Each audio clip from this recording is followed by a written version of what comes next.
Hello and welcome back to Design Foundations. In the previous lesson, you learned about fonts, color, shapes, and icons as design elements in a composition. In this lesson, we'll dig deeper into visual communication and how you can use visuals purposely in your design. So let's dive right in. Visual communication is the practice of telling stories and conveying messages through the help of visuals. On this occasion, we'll concentrate specifically on photos, illustrations, and textures, some of the most common types of visuals available to you. We'll talk about their characteristics and then go over some actionable tips for using them effectively. First, let's talk about photography.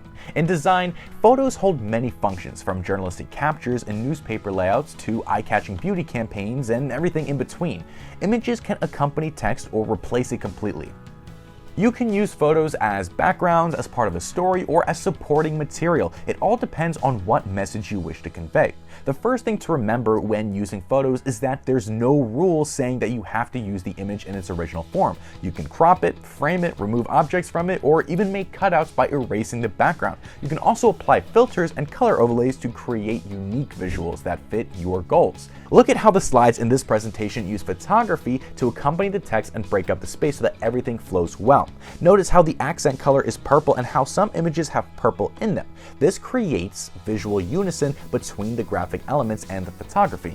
On this slide, there are two images in a checkerboard pattern with text. In this case, the images accompany the text conceptually, but you can also input brand images that tell a deeper story.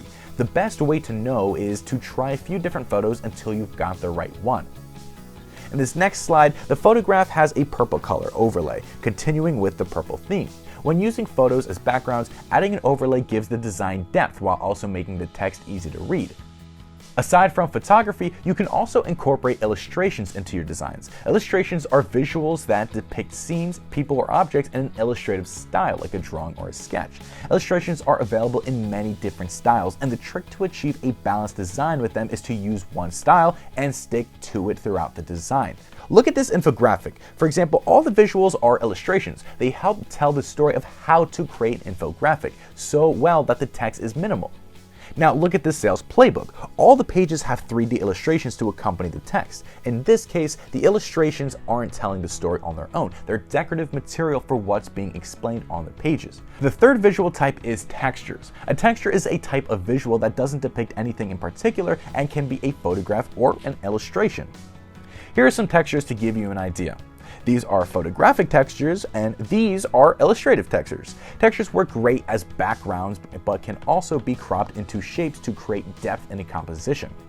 In this presentation we looked at before, the illustrative texture is used as a circle mixed in with other solid shapes. Then in this presentation template, the photographic texture is used as a semi-background for text. In this case, the texture is a photograph paired with a black shape to create section separator for that presentation.